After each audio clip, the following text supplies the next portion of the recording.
Kasus terjadinya kembar 3 dengan kondisi kembar 3 non-identik atau trikorionik triamniotik. Sebenarnya frekuensinya sangat jarang ya terjadi. Tapi kalau dalam suatu kasus IVF, in vitro fertilization atau bayi tabung bisa saja, tergantung jumlah embrio yang ditransferkan untuk ditanamkan kembali ke rahim pasca tindakan tersebut berapa yang dikembalikan ya. Jadi seperti ini adalah contoh dari kembar 3 trikorionik triamniotik yang berkembang semuanya dengan sempurna. Ya, masing-masing punya kantong sendiri, juga punya plasenta sendiri. Dan jenis trikorionik triamniotik ini yang mereka punya masing-masing kamar.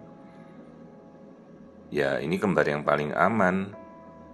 Hanya masalahnya kuat ndak ini kita menahan sampai minggu cukup bulan untuk dilahirkan. Kalau usia kehamilan cukup bulan itu kan di atas 36 minggu kalau bayi tunggal. Kalau bayi kembar kan dia praktis maju lebih awal lagi, bisa 34 minggu sampai 36 minggu. Lah kalau kembar 3, begitu si ibu mulai memasuki 32 minggu saja, perutnya kan luar biasa besar ya. Kuat enggak itu bisa menahan sampai minggu segitu? 32 minggu kan masih sekitar 8 bulan. Sementara kalau 32 minggu bayi kembar, kalau bayi tunggal saja cuma 2 kilo. Nah ini kalau dibagi 3, masing-masing berapa kilo ya.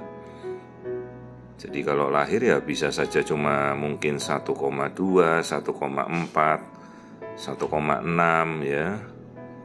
Jelas kita membutuhkan perawatan intensive care unit untuk neonatologi bayi baru lahir yang harus komprehensif. Ya, jadi ini masing-masing kemudian kita ukur, ini 11 minggu ini.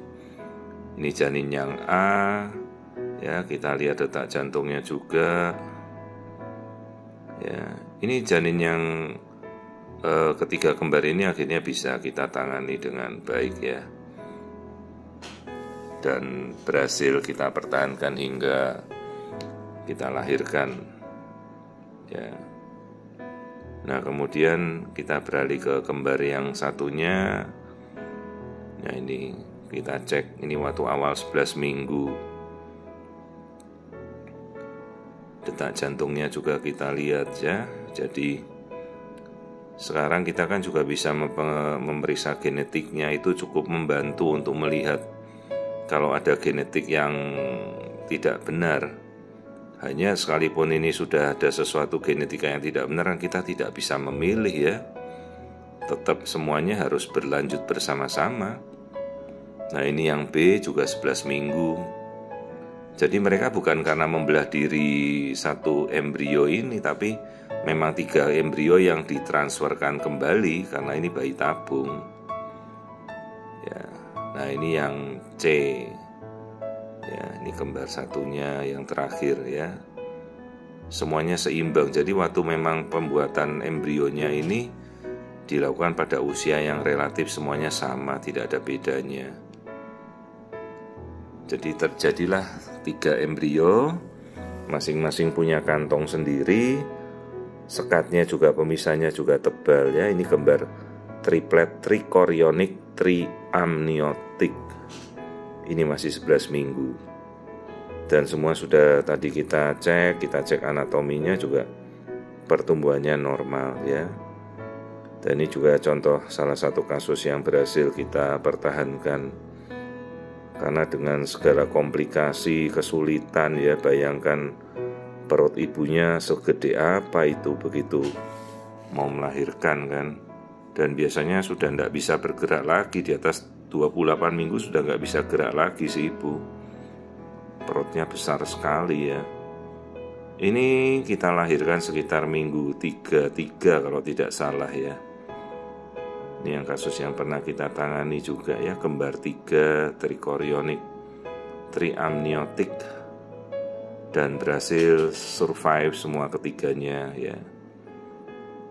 Ini contoh kembar 3. Jadi kadang-kadang ada juga dimasukkan 1 embrio membelah jadi 2. Ada juga yang dimasukkan 2 embrio tahu-tahu membelah jadi 4 ya. Kalau ini memang tidak tahu kenapa yang dimasukkan memang sekaligus 3 embrio, dan orang tuanya juga setuju ya ditransferkan 3 embrio tersebut. Jadi inilah suatu kondisi kembar 3 trichorionic triamniotic, semuanya berkembang dengan baik ya. Tidak ada kelainan dari ketiganya, dan ini berhasil survive sampai kita lahirkan. Kalau nggak salah dulu saya lahirkan di minggu 33 atau menjelang 34 ya. Dan kalau tidak salah semuanya ini kelaminnya laki-laki nih. Ya, ini kasus yang dulu pernah kita tangani beberapa waktu silam. Ya, ini jadi kembar 3 triplet trichorionic triamniotic. Pertumbuhannya semuanya juga bagus, dan perbedaan berat masing-masing juga tidak terlalu mencolok ya. Dan bisa kita lahirkan di atas, kalau nggak salah di atas 1200 lebih ya, antara 1200 sampai 1500 ya berat masing-masingnya ketiganya. Karena kan plasentanya ada 3 saja sudah beratnya berapa, ketubannya 3 kali bayi berapa kali beratnya ya, belum pembesaran perut ibunya berapa kilo itu naiknya ya. Pasti jadi dia akan sudah kontraksi terus di minggu-minggu tersebut, tapi untunglah bisa kita tangani dengan baik.